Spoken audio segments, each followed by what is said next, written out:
la oportunidad y por invitarme a dar un seminario en vuestro instituto, aunque sea de esta manera tan fría, pero encantado de estar con ustedes y de contarles un poco esta historia, que es una historia de un factor de transcripción sobre el que hemos estado trabajando durante mucho tiempo y debo de decir que la mayor parte del tiempo sin entender prácticamente nada.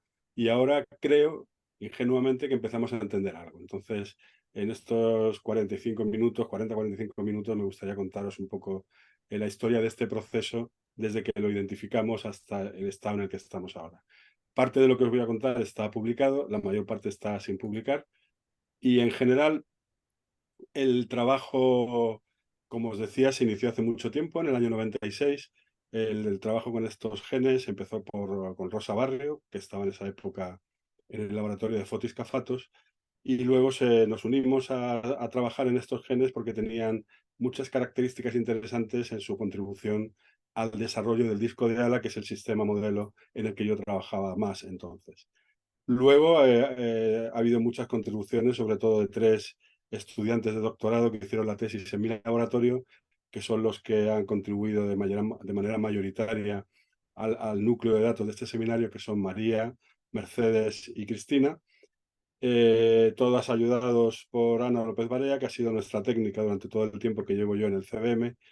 Y como veréis, al final del trabajo he incluido diferentes experimentos que se salían de nuestras habilidades más básicas y que han sido hechos por otras personas como colaboradores externos de otros laboratorios de la Universidad Autónoma o del Centro de Biología Molecular, como han sido Ana Peropadre, Natalia Azpiazu, Mireia Ruiz y Alicia del Prado.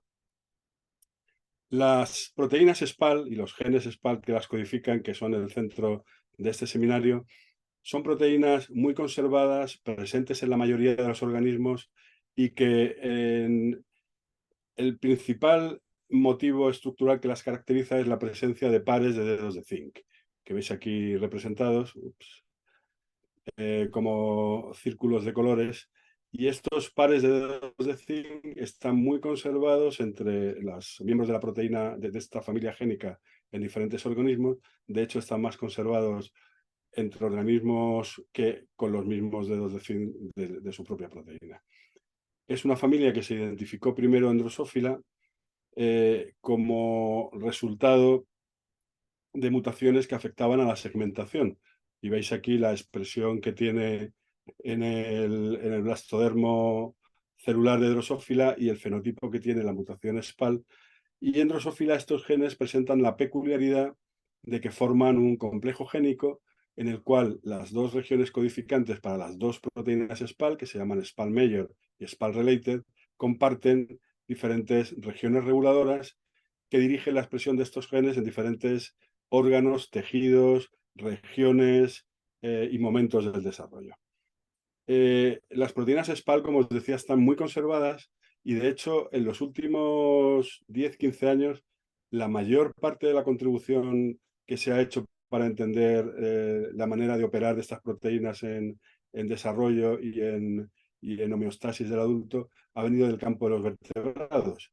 Y eso es así porque dos de los miembros de la familia SPAL en humanos están asociados a diferentes síndromes genéticos, el síndrome de Townes-Brocks en el caso de la proteína SPAL1 y el síndrome de Okihiro en el caso de la proteína SPAL4. Este fue el origen del interés en el campo de vertebrados sobre estos genes. Luego se ha analizado en gran detalle su función de desarrollo utilizando sobre todo el modelo de ratón.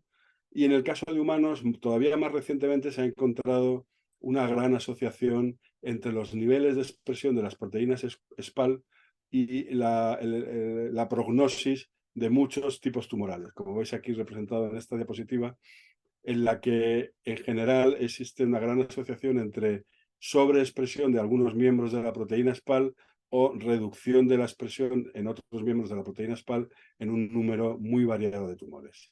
Y es este componente biomédico que tienen estos genes lo que ha hecho, lo que ha disparado mucho trabajo en su bioquímica y biología molecular y ha llevado a más o menos tener una idea general de que estas proteínas son capaces de actuar como factores de transcripción, en parte debido a interacciones con correpresores, sobre todo con un complejo correpresor que se llama NUR-D, que tiene actividad histón de acetilasa y remodelador de cromatina. De esta manera, sabemos mucho de la bioquímica de las proteínas SPAL, sabemos algo de con qué tipo de secuencias interaccionan a la hora de regular la expresión génica, que suelen ser secuencias ricas en AT. No hay grandes consensos de binding sites definidos para estas proteínas y esa es una de las cosas que intentaremos analizar en el modelo nuestro. Como os decía, en general, una vez que se identificaron estos genes en Drosophila en la década de los 90, se ha estudiado su contribución al desarrollo de diferentes órganos y en diferentes tejidos, y en general lo que se ha encontrado es que los genes y las proteínas SPAL forman parte de redes de regulación génica que son muy variadas en sus elementos, en los que las proteínas SPAL juegan un papel central a la hora de integrar diferentes señales y de trasladar esa información a genes diana para contribuir en diferentes procesos de morfogénesis. Como es aquí ilustrado, está aquí ilustrado el desarrollo del espiráculo posterior en el embrión de Drosophila, el desarrollo del tronco dorsal de la tráquea también en el embrión de Drosophila, el desarrollo del oído del equivalente al oído de las drosófilas, que es el órgano de Johnston.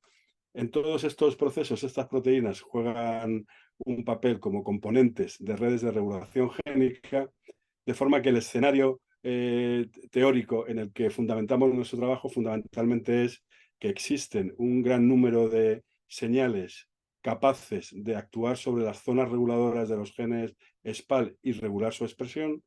Esto dirige la expresión de estos genes en diferentes momentos de desarrollo y tipos celulares, y las proteínas, correspondientemente, interaccionando con diferentes correpresores, son capaces de regular la expresión de genes diana.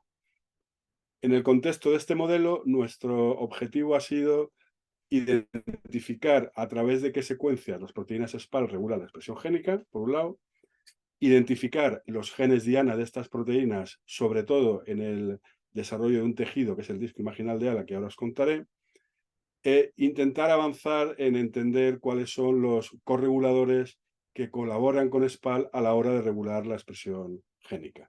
Y todo esto lo hacemos analizando diferentes procesos de desarrollo.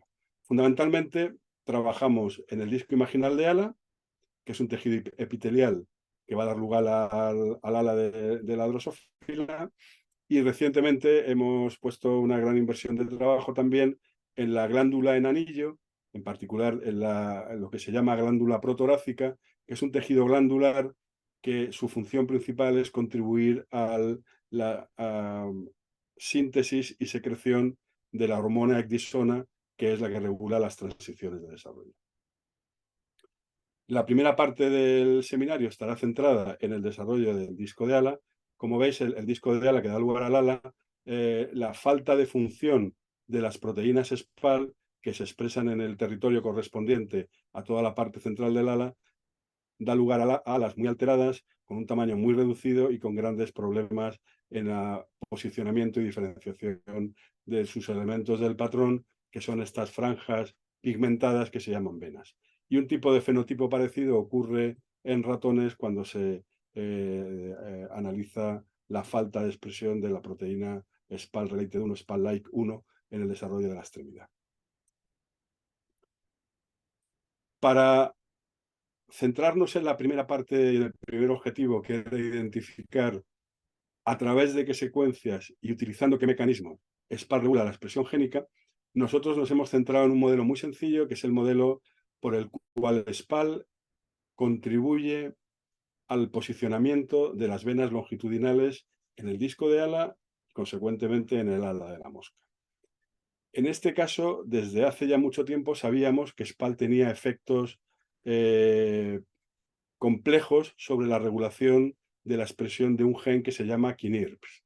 El gen KINIRPS, que lo veis aquí expresado en azul, se expresa en la región presuntiva de la vena 2 y en su ausencia esta vena no se diferencia. En el caso de SPAL, ya hace tiempo, como os decía, encontramos que tanto un aumento de expresión de SPAL en todo el disco, o sea, experimentos de expresión ectópica, como experimentos de eliminación de SPAL en el disco, producían fenotipos de falta de diferenciación de esta vena 2 y de falta de expresión de Kinirx. Con lo cual, nuestra primera propuesta fue que SPAL de alguna manera era capaz de activar, pero también de reprimir la expresión de Kinirx. Como veis, un modelo muy satisfactorio que años más tarde pudimos entender que era formalmente correcto, pero mecanísticamente muy incorrecto. Y esto fue debido o gracias a identificar otro gen diana de SPAL que se expresa en el dominio anterior complementario al que se expresa SPAL. SPAL está aquí en verde en la imagen de arriba y lo veis en toda la zona central del ala, y Optis se expresa en la zona más anterior extrema del ala. Y entre ambos dejan sitio para esta franja de Kinirx. No voy a entrar en detalles ahora de este análisis porque está ya publicado, pero esencialmente la lógica de este sistema es que SPAL es capaz solamente de reprimir a Kinirx y mediante esta represión define el límite posterior de expresión de Kinirx. Por su parte, Optis también reprime a Kinirx y esta represión define el límite anterior del dominio de expresión de Kinirx. De esta forma, nosotros nos centramos en el componente de ese mecanismo que implica la represión de SPAL hacia Kinirx. Y nos centramos en este gen sobre todo porque trabajos previos de otro grupo habían ya identificado una zona reguladora en el gen Kinirx, localizada a 11 kilobases del inicio de transcripción del gen, que era capaz de dirigir la expresión de reporteros en un patrón muy parecido al de Kinirx, como veis aquí en esta imagen en verde. ¿Veis el puntero mío, por cierto? Perdón. Se ve la flecha de cuando en cuando, pero como puntero no. Quizás tienes que ¿Cómo? ponerlo como puntero láser. A ver, espera. ¿Ahora se ve? Ahora sí, ahora sí. Oh, vale, perfecto. Como veis, esta zona reguladora de una con 3 kilobases era capaz de dirigir la expresión del gen reportero en un dominio que coincidía con el dominio de expresión del gen Kinirx. Y haciendo un análisis convencional de zonas reguladoras, que quiere decir generando construcciones que tengan mayor o menor cantidad de DNA regulador unido al gen reportero, en este caso GFP, analizamos esta región, sobre todo su parte que está aquí en verde de 600 pares de bases, 700 pares de bases, y lo que nos encontramos es lo siguiente. Una construcción de esta región de 700 pares de bases dirige la expresión en toda el ala, en todo el disco de ala, excepto en la región central. Lo que nos quiere decir que esta construcción contiene zonas necesarias para la activación del gen y contiene las zonas necesarias para la represión del gen por SPAL en la región central de la ala. De elecciones a partir de este trozo de 690 pares bases más pequeñas retienen este patrón hasta que llegamos a la delección que llamamos aquí delta 3, y en el caso de esta delección delta 3, como vemos, retiene muy poca expresión en la zona lateral del ala, que son estos puntos negros o verdes que veis aquí, pero todavía retiene la represión en la zona central del ala. Es decir, esta zona ha perdido secuencias activadoras, que estarían localizadas aquí, pero retiene secuencias represoras. La siguiente delección, sin embargo, delta 4, todavía retiene secuencias activadoras porque es capaz de dirigir la expresión del reportero, pero ya ha perdido las secuencias represoras, porque veis ahora que hay expresión del reportero coincidente con el dominio de expresión de SPAL. De forma que esto nos lleva a concluir que la región que está presente en delta 3 y ausente en delta 4 contiene una secuencia necesaria para mediar la represión de los reporteros en el dominio central del ala, que es el dominio donde se expresa SPAL. Si hacemos una región por el otro lado, una construcción utilizando secuencias que contienen en parte este trocito de 60 pares de bases, nos encontramos que, como cabría esperar, esta región tiene zonas activadoras y empieza a perder zonas represoras porque empieza a verse expresión en regiones coincidentes con SPAL. De esta manera, lo que analizamos, nos centramos nuestro análisis en la zona de estos reporteros que está presente en esta construcción y ausente en esta construcción. Esta es una zona de 60 pares de bases que está muy conservada en todas las especies de drosofílidos y sobre todo está muy conservada en su región, digamos, 5'. Y como veis, esta secuencia es una secuencia muy rica en adeninas y timinas, que es la típica secuencia a través de la cual las proteínas SPAL interaccionan con el ADN. Como es una zona que media represión, es difícil de analizar por sí misma en construcciones con un reportero, porque no veríamos expresión del reportero. De forma que lo que hicimos fue hacer construcciones heterólogas en las que incluimos la secuencia de 60 pares de bases con regiones activadoras, en este caso, en nuestro caso, con regiones UAS que median activación transcripcional mediada por el activador GAL4. Si solo tenemos regiones UAS enfrente del reportero, lo que vemos es la expresión del reportero en el dominio de expresión de la proteína GAL4, que lo elegimos nosotros utilizando una línea GAL4 determinada. En este caso, la línea Nubin GAL4 dirige la expresión en este territorio que vemos aquí en verde. Cuando añadimos a esta zona activadora las secuencias 60-SAL en una única copia, lo que empezamos a encontrar es un cierto débil grado de reducción de la expresión del reportero en el centro del ADA. Si ahora hacemos otra combinación en la que solo tenemos una zona activadora y la zona represora SAL60, que hemos llamado, vemos que esta represión es un poco más eficiente en el centro del ala. Y si hacemos combinaciones con 5 zonas activadoras y 2 zonas represoras, lo que vemos ahora es una reproducción casi perfecta, si os acordáis, de las construcciones anteriores, en las que se reproduce la represión en el centro del ala. Y estos experimentos nos dicen varias cosas. Nos dicen, por un lado, que el resultado transcripcional de la presencia de esta región va a estar definido por competición entre zonas represoras y zonas activadoras. De forma que las zonas, el balance entre zona activadora y zona represora va a ser lo que defina el output de la transcripción, en nuestro caso del reportero, y confiamos que también del gen endógeno. Para analizar esa zona y para ver si éramos capaces de encontrar unión a esa región, hicimos 2 tipos de experimentos. Un tipo de experimentos es de retardo en gel, de análisis por electroforesis de retardo en gel, y lo que encontramos fue unión de la proteína SPAL in vitro a la secuencia SAL60. Tanto a la secuencia completa como a los 2 trozos que le hemos llamado aquí el 60 conservado, el que está más conservado, y el 60 no conservado, que es el que está menos conservado.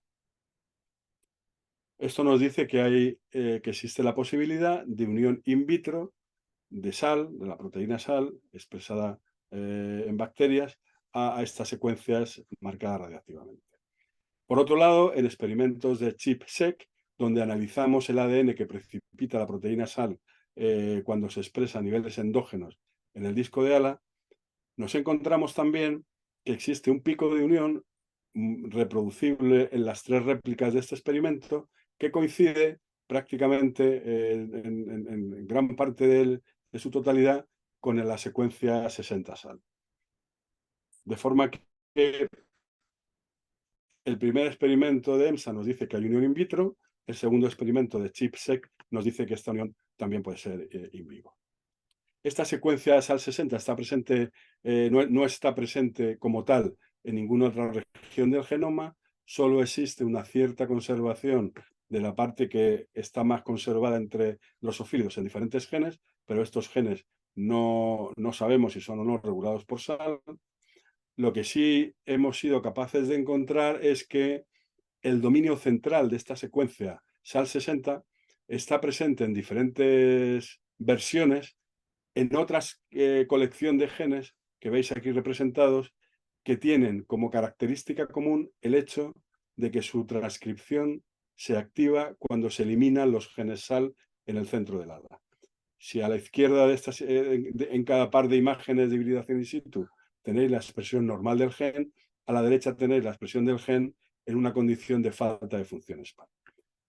De esta colección de genes identificamos sus zonas reguladoras, que son estas cajitas rosas que están aquí, representadas a escala con el inicio de transcripción de cada gen, y en estas zonas reguladoras que reproducen este comportamiento, es decir, no se expresan en un disco normal y sí se expresan en un disco mutante parasal, nos encontramos la presencia tanto de secuencias similares al consenso de SPAL como de secuencias presentes en esta región central.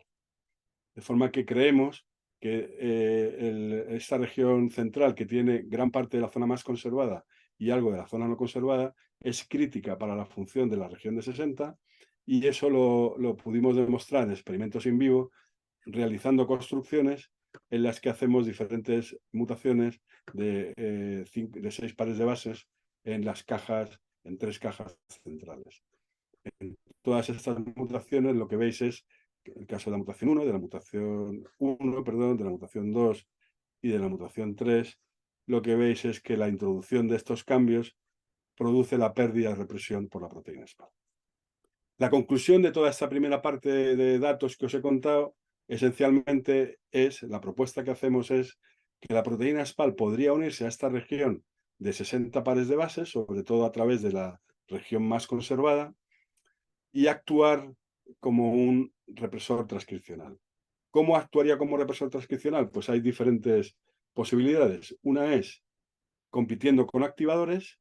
Como habéis visto, la región activadora y la región represora estaban muy juntas, lo que nos obligó a hacer el análisis en construcciones heterólogas, con lo cual un modelo de competición entre SPAL y activadores para regular la expresión de este gen es factible. Y otra forma de operar posible sería a través del reclutamiento por SPAL de complejos correpresores, como se ha propuesto en vertebrados, que actuaran a nivel de la estructura de la cromatina, modificaciones de histonas, etcétera, etcétera.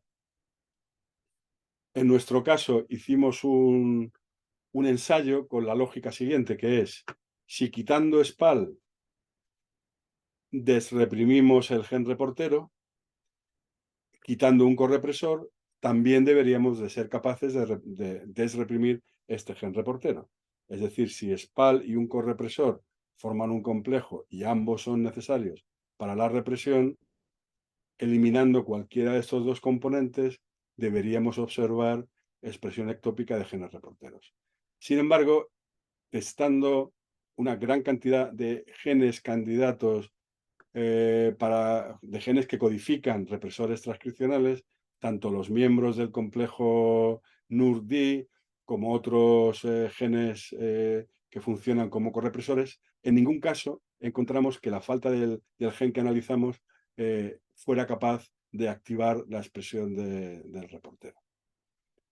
Por lo tanto, todos estos son resultados negativos, pero nos sugieren que quizá en la manera de actuar de SPAL sobre genes individuales como un represor transcripcional, el mecanismo pueda ser más parecido a competición con activadores que a reclutamiento de correpresores.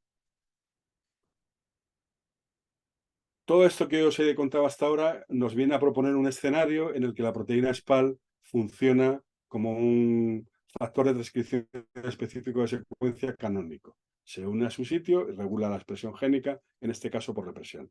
Lo que os voy a contar a partir de ahora es esencialmente lo que va a hacer es desmontar esta propuesta y daros una visión complementaria a las funciones que tiene la proteína SPAL. Y la serie de argumentos experimentales que nos llevan a pensar que no todo se reduce a su efecto como factor de transcripción específico de secuencia son las siguientes.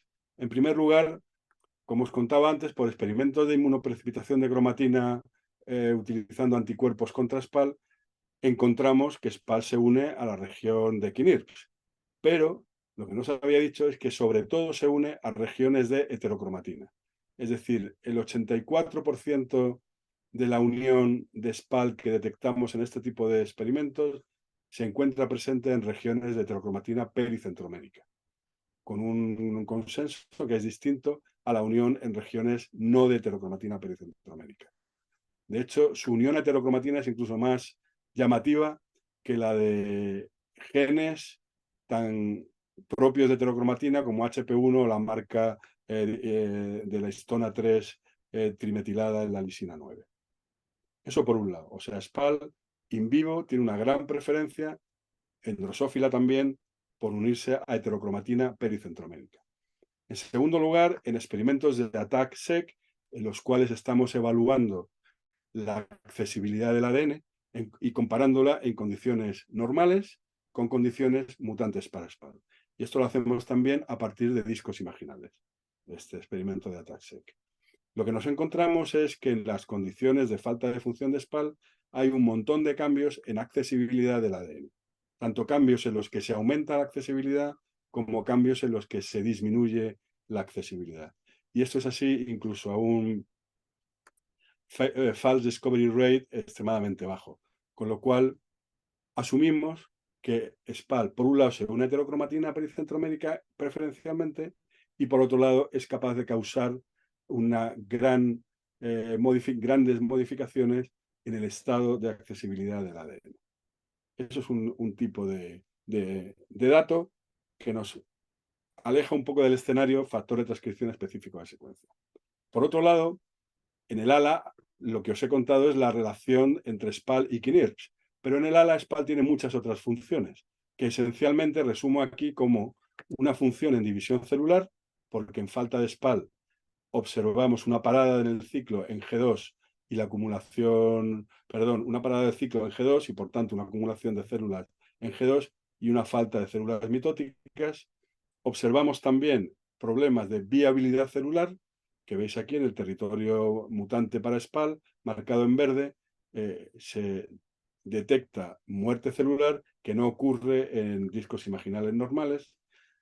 También encontramos una función que tiene que ver con la actividad de la ruta de la JAK quinasa, en el sentido de que en la falta de SPAL encontramos la activación ectópica de esta ruta, lo cual podría estar relacionado con la aparición de muerte celular y lo cual podría estar relacionado también con la parada en el ciclo celular.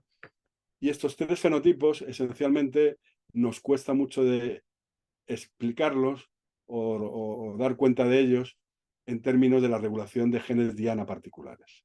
Otro fenotipo, sin embargo, que también tiene SPAL, que tiene que ver con la afinidad de las células en el territorio central del ala, como veis aquí en el hecho de que grupos de células mutantes para SPAL tiendan a formar clones circulares, o cuando se producen confrontaciones de células que expresan y no expresan SPAL, se producen indentaciones en el disco, es lo que llamamos afinidad celular.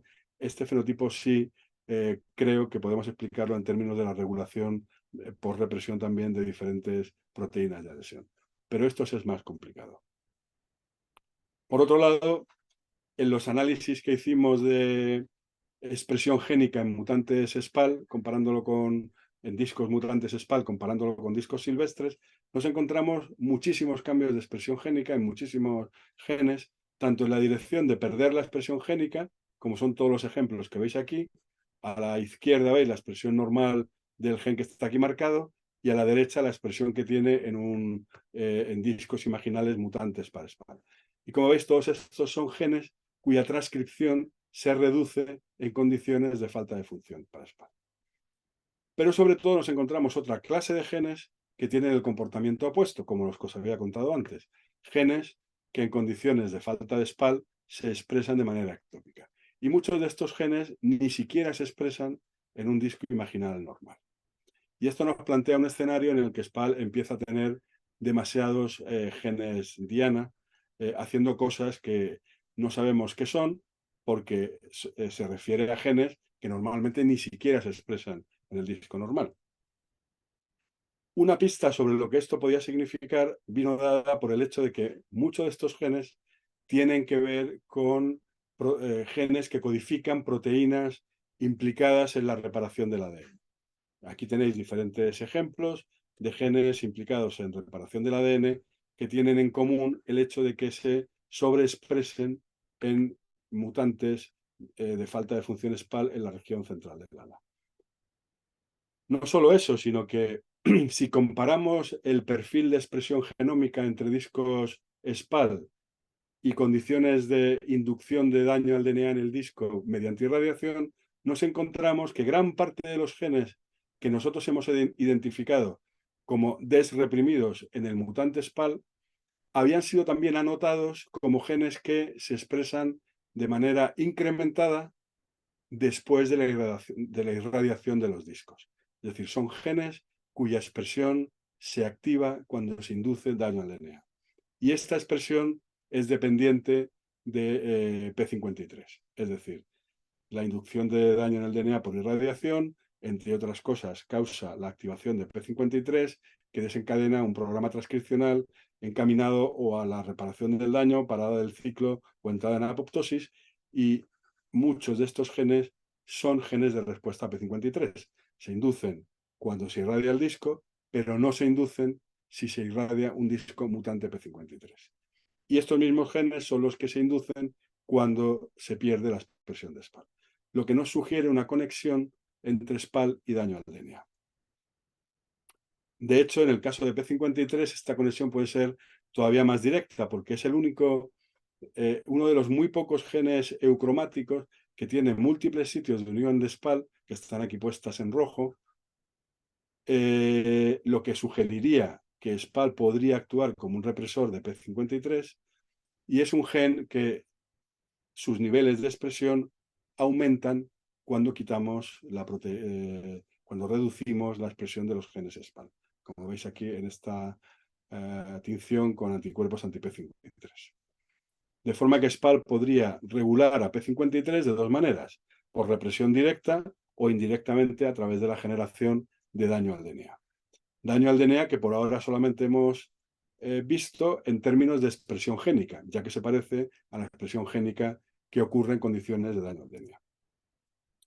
Si miramos directamente daño al DNA en el disco, y para eso utilizamos técnicas de cometa, en experimentos que nos hizo una colaboradora externa del Departamento de Biología, Ana Pero Padre, lo que encontramos es que en los discos mutantes para SPAL existe una población en los que, como veis aquí, solamente las células verdes del total de células del disco son mutantes. Existe una población de células que muestran estos cometas que son indicativos de roturas de doble cadena en el DNA, parecido en una posición parecida a un control positivo. El resto de las células del disco están en niveles normales de DNA.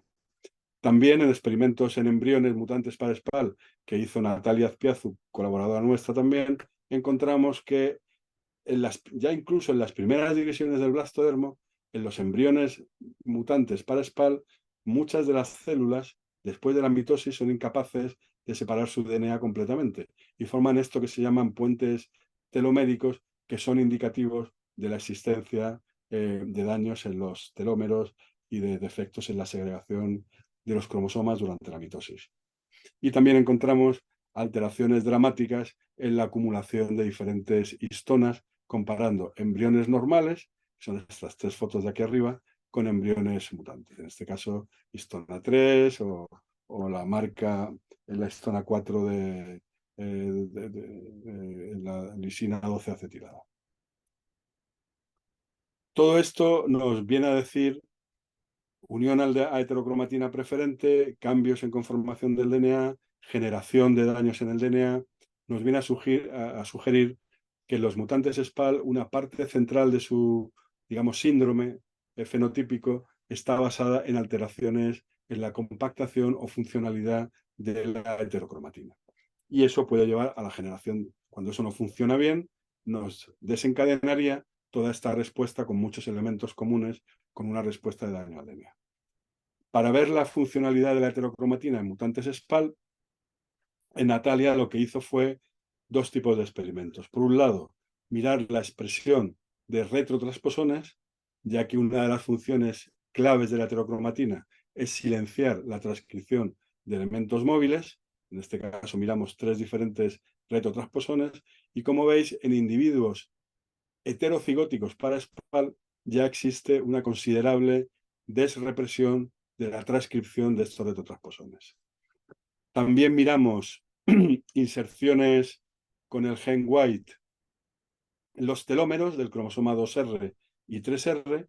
Estas inserciones, debido a que están insertadas en zonas teloméricas de heterocromatina, tienen muy poca expresión del gen white, y lo que vio Natalia es que en individuos heterocigóticos para los genes SPAL existe una considerable desrepresión del gen white y por tanto un aumento en la cantidad de pigmento. Y estos experimentos tan sencillos nos vienen a decir que la función de las proteínas SPAL es necesaria para mantener la heterocromatina en un estado silenciado, en un estado de falta de baja transcripción. Y eso, debido al binding preferencial que encontramos en regiones de heterocromatina, lo podría hacer como una función clave uniéndose directamente a zonas heterocromáticas.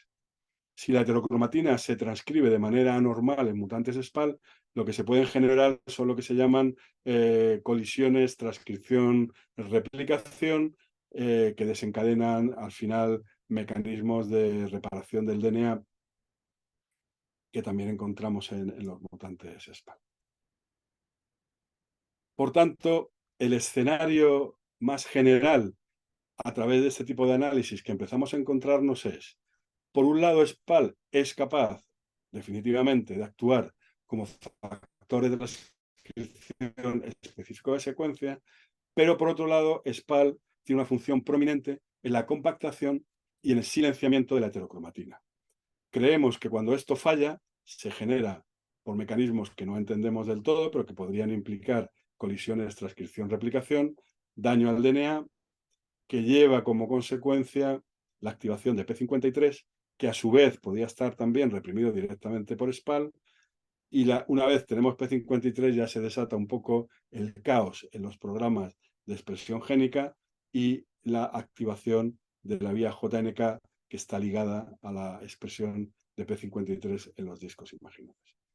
Ese es más o menos el escenario que planteamos, y ahora vamos para terminar, me gustaría daros un par de pistas más que vienen a decir que ese escenario es en general el clave en diferentes tejidos donde la función de los genes SPAL también es requerida. Estos tejidos que hemos utilizado como análisis complementario son la glándula en anillo, que os decía, la que tiene como función sintetizar ecdisona, y la glándula salivar, que tiene como característica, estos dos tejidos glandulares tienen como característica común el estar formado por células poliploides, es decir, células que una vez que han alcanzado la glándula su tamaño final, van a crecer solamente en un ciclo mitótico sin mitosis, en un ciclo celular sin mitosis. La célula pasa repetidamente por fase S, el número de copias de DNA aumenta y la célula no entra en mitosis. Son tejidos relativamente sencillos en términos de los tipos celulares que lo componen, con lo cual los problemas que se plantean aquí no son problemas de pattern, y en ambos casos la función de SPAL es requerida, porque si eliminamos los genes SPAL específicamente de la glándula en anillo o de la glándula salivar, estas glándulas no se desarrollan de manera adecuada y tienen una serie de características que son las que os voy a comentar ahora. Para resumir, SPAL en la glándula en anillo, esencialmente lo que debéis saber es lo siguiente. Por un lado, la falta de función de estos genes impiden la entrada en metamorfosis, que es una característica típica que es un fenotipo característico de defectos en la síntesis de ecdisona. Por tanto, estas larvas son mayores, no pueden pupar. Cuando se quitan los dos genes a la vez, la parada ocurre temprano durante el desarrollo de la larva 3. Cuando se quita uno solo de los genes, la parada ocurre justo antes de la pupación y las larvas adquieren un tamaño mayor y tienen un desarrollo extendido como larva de hasta 15-20 días. Estas larvas, como cabría esperar de este fenotipo, tienen varias características que nos indican que la ruta de la ecdisona no está funcionando. En primer lugar, los discos imaginales dejan de dividirse, la mitosis en los discos imaginales en los que hemos quitado las proteínas SAL de la glándula en anillo está muy reducida, la transcripción de genes diana de la ecdisona está muy reducida, tanto en la glándula del anillo propiamente como en los discos imaginales, y todos estos fenotipos se rescatan añadiendo ecdisona al medio de cultivo. Es decir, larvas mutantes para SPAL debido al silenciamiento de la expresión de estos genes en la glándula del anillo, cuando se alimentan con 20-hidroxiecdisona, son capaces de entrar en pupación. Lo que sugiere que la causa de todos estos fenotipos es la incapacidad de estas glándulas mutantes para SPAL para producir ecdisona. La síntesis de ecdisona es una ruta bioquímica razonablemente bien conocida en la que a partir de colesterol se sintetiza ecdisona utilizando diferentes reacciones de oxidación. Y gran parte del control durante el desarrollo de la síntesis de ecdisona opera a nivel del control de la expresión de las enzimas, que son citocromos, implicadas en estas reacciones de oxidación. En el caso de SPAL, nos encontramos que la expresión de los genes Neverland y SROC, que son las que codifican las enzimas para las primeras dos reacciones, no cambia en mutantes SPAL, mientras que la expresión del gen Phantom está muy reducida en la glándula en anillo y los mutantes SPAL comparada con el organismo individuo normal. Aquí mirando un reportero y aquí mirando una hibridación in situ.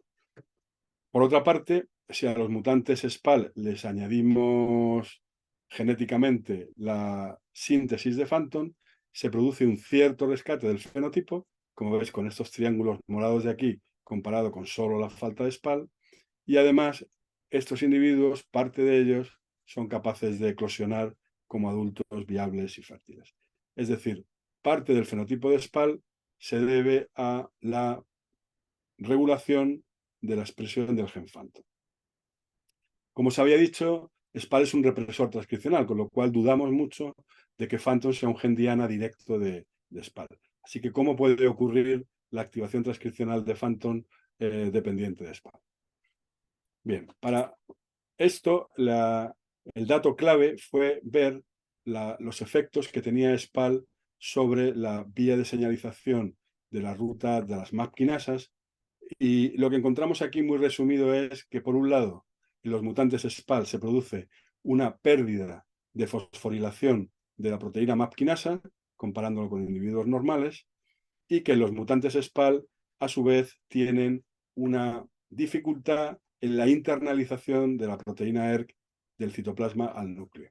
Es decir, el ratio, la relación entre cantidad de señal en el núcleo y en el citoplasma, está tan reducida en mutantes SPAL como en mutantes de las importinas que se dedican a trasladar ERK del citoplasma al núcleo.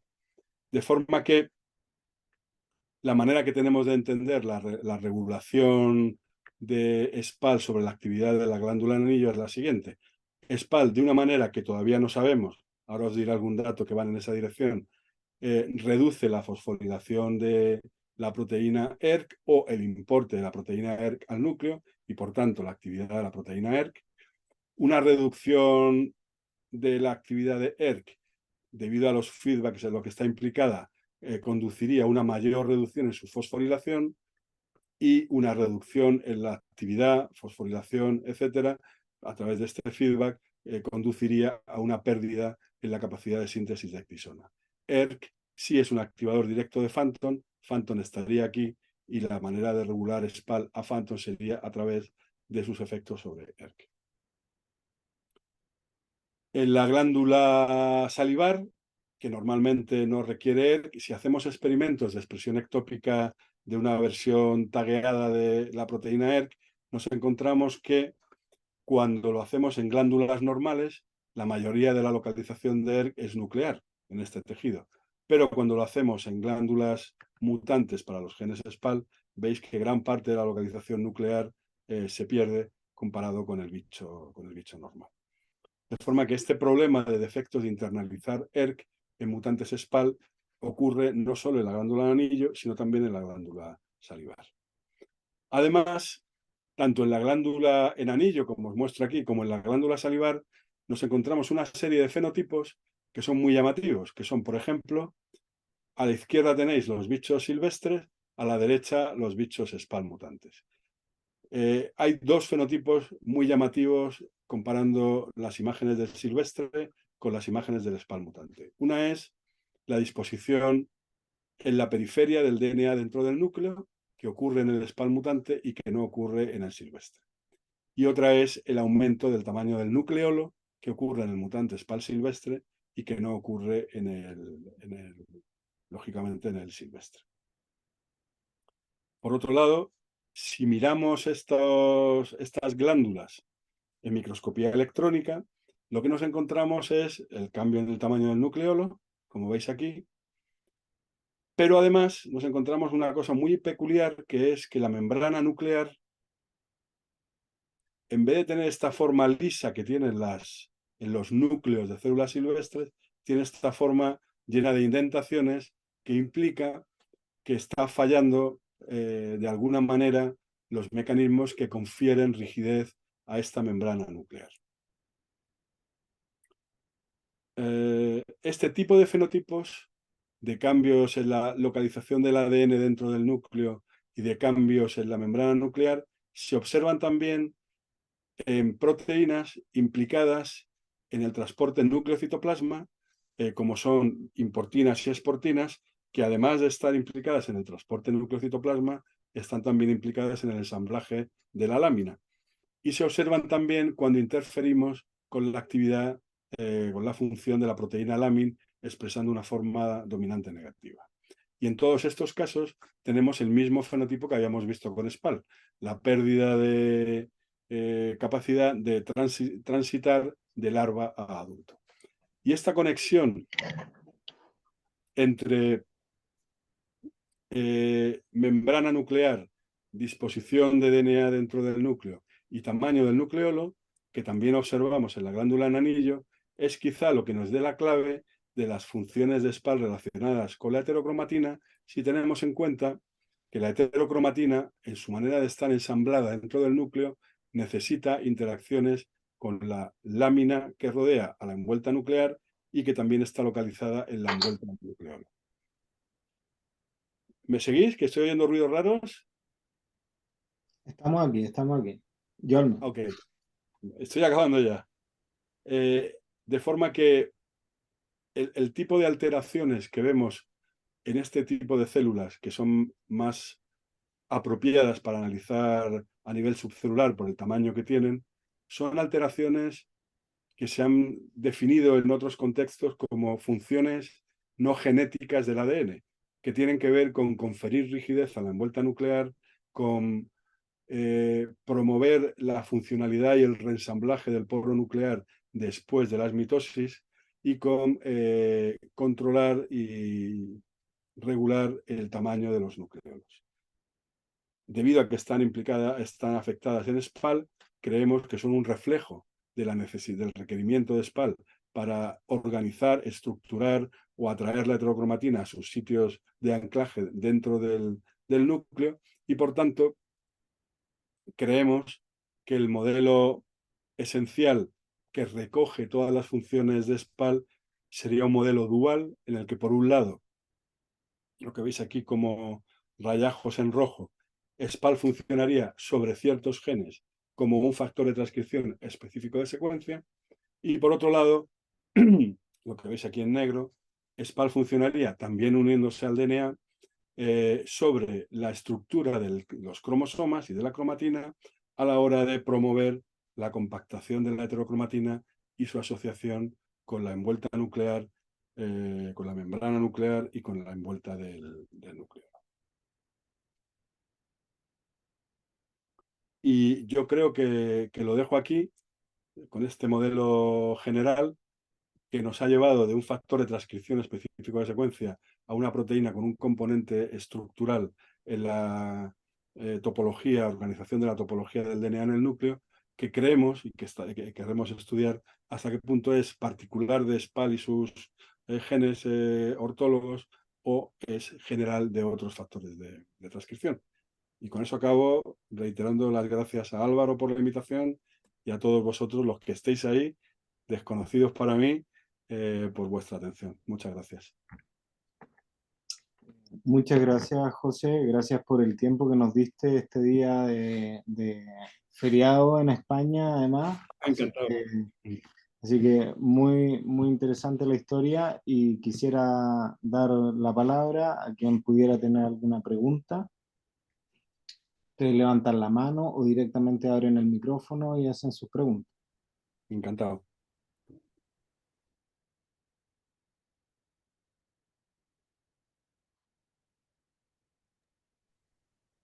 Al parecer quedaron medio... eh, no veo a Eh, alguien que tenga alguna pregunta. Yo voy a partir haciendo un par de preguntas, José, a lo mejor alguien se anima. Eh, sí. una tiene relación con esto último que tú mencionabas, si es que conocías algún otro ejemplo de un factor de transcripción que tuviese alguna pinta similar a esta. Y la segunda pregunta es, ¿qué crees tú o qué piensan que existe como particularidad en estos tipos celulares para requerir SPAL para preservar ciertas funciones asociadas a lo que nos ha estado contando? Esa, Ah, sí, perfecto. uy, se murió.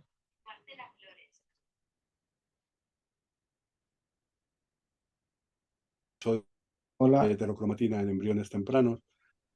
¿Sí? ¿Me oyes? Sí, se me cortó un momento, entonces, nada, Ah, perdón. vale, te repito. O sea, a la primera pregunta, que es si esta función o estas propiedades duales de SPAL se han encontrado en otros factores de transcripción, yo diría que por lo menos en el caso de homotórax sí se ha encontrado algo parecido. Y mi impresión es que conforme más factores de transcripción se analicen bajo la perspectiva de sus posibles implicaciones en organización de la estructura cromosómica, más se van a encontrar.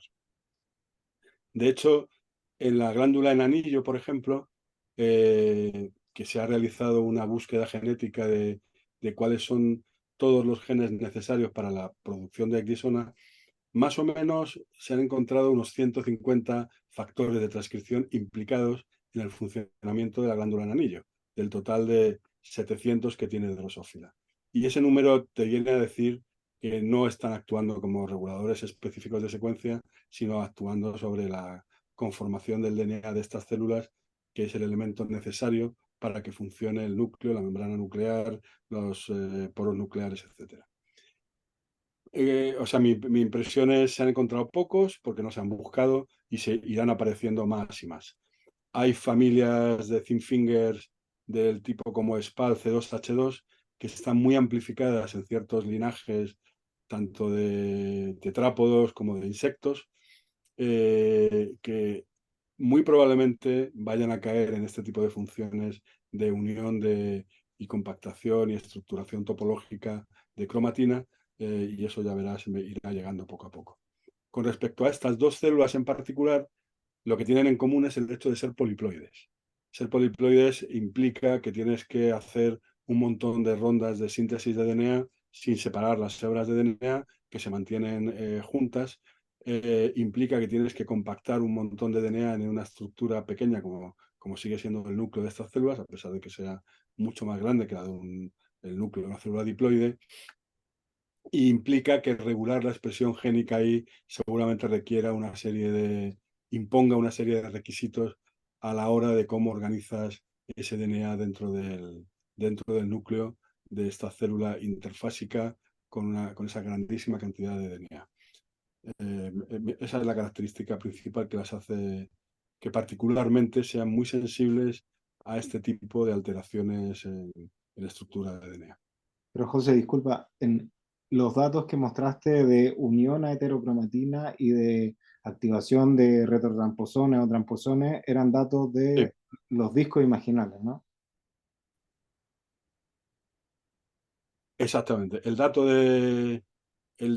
de unión a cromatina por inmunoprecipitación de cromatina es de discos imaginales que expresan niveles normales de SPAL. Sí. El dato de retrotransposones es de embriones mutantes para SPAL. Y el dato de cambios en la expresión de inserciones teloméricas es, lógicamente, de discos imaginales de ojo quiero decir que este tipo de función no va a ser específica de la célula poliploide, está operando desde el principio y muy seguramente esté operando desde que se inicia la generación del compartimento heterocromático en los embriones, porque si no, no veríamos cambios en la expresión de transposones en embriones tempranos. No, ya, en ese sentido era mi pregunta, es que ¿qué había de particular Sí, en esos tipos celulares tan diversos o que tú pensabas que pudiese existir sí. entre esos tipos celulares tan diversos que requiriera la presencia no de este en particular, porque tal vez existen en otros tipos celulares la necesidad de otros que hacen exactamente lo mismo o algo Sí, similar? Pero en este caso en particular sí. parece ser muy importante. O sea, no hay otro factor de transcripción que tome el rol de este una vez que uno lo elimina. O sea, era un poco en esa Ya te dirección mi digo, pregunta. es que no es una cosa que se haya mirado en detalle. Por ejemplo, en el caso de la glándula en anillo, eh, los grupos que han trabajado con regulación transcripcional lo hacen bajo la idea de que la regulación transcripcional es regular a los genes que codifican enzimas de la síntesis de exisona y que lo hacen uniéndose a secuencias reguladoras de esos genes, etcétera. Pero claro, ese modelo que se ha utilizado de manera general y que viene desde que se empezaron a identificar factores de transcripción en la segmentación de drosófila, es difícil de aplicar a estos sitios, sobre todo cuando muchos de esos factores de transcripción son represores transcripcionales, Mm, mm, ¿sabes? Entonces, la glándula en anillo necesita activación de la expresión génica, pero los genes candidatos que la hacen son casi todos represores transcripcionales. Con mm, lo cual, mi impresión es que cuanto más analicemos a esos factores de transcripción, saliendo del esquema convencional de regulación sobre secuencias en el modelo de la segmentación de drosófila, digamos, en ese paradigma, mayores,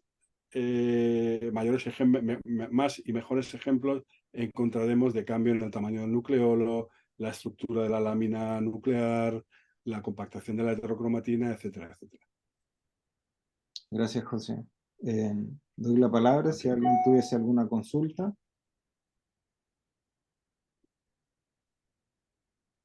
Vamos, tenéis mi correo electrónico. Cualquier cosa que queráis, encantado de responderla ahora o en el futuro. Vale, muchas gracias, José, por el tiempo, por tu presentación, por Nada. el ajuste a la situación que se nos El presentó. ajuste ha sido un milagro Claro, sí. que abriera el correo lo primero y viera tu correo, que es a las 4. No, No, pero qué yo bueno. pensaba tomar un café tranquilo aquí antes de empezar y bueno, genial, lo Me imaginé, tomamos. pero bueno, así es como fue. Agradezco a todos los que participaron No, además del seminario y nada, muchísimas gracias a todos por estar aquí. Así que yo me despido, gracias José nuevamente, un gusto haberte visto. igualmente Álvaro, un abrazo muy fuerte. Que estén muy bien. Hasta luego, buenas tardes. Chao. Listo, muchas gracias.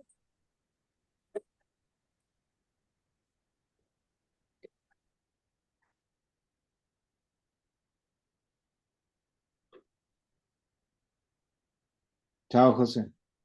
Chao.